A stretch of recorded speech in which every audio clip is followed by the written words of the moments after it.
Hello everyone, welcome back to the Techlog YouTube channel. Today for this video of Techlog, I will be showing you how to unblock email address in Gmail. So first thing is open the Gmail in the Google browser. Open any browser that you have been using on your PC or in your laptop.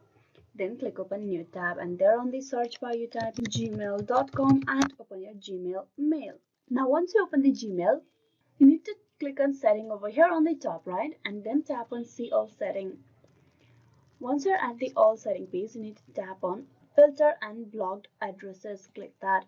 And in the filter and blocked addresses, you will find the email address that you have blocked on your Gmail account. So to unblock it, all you have to do is click on unblock at the right side of your screen on the email address that you want to unblock. Click that.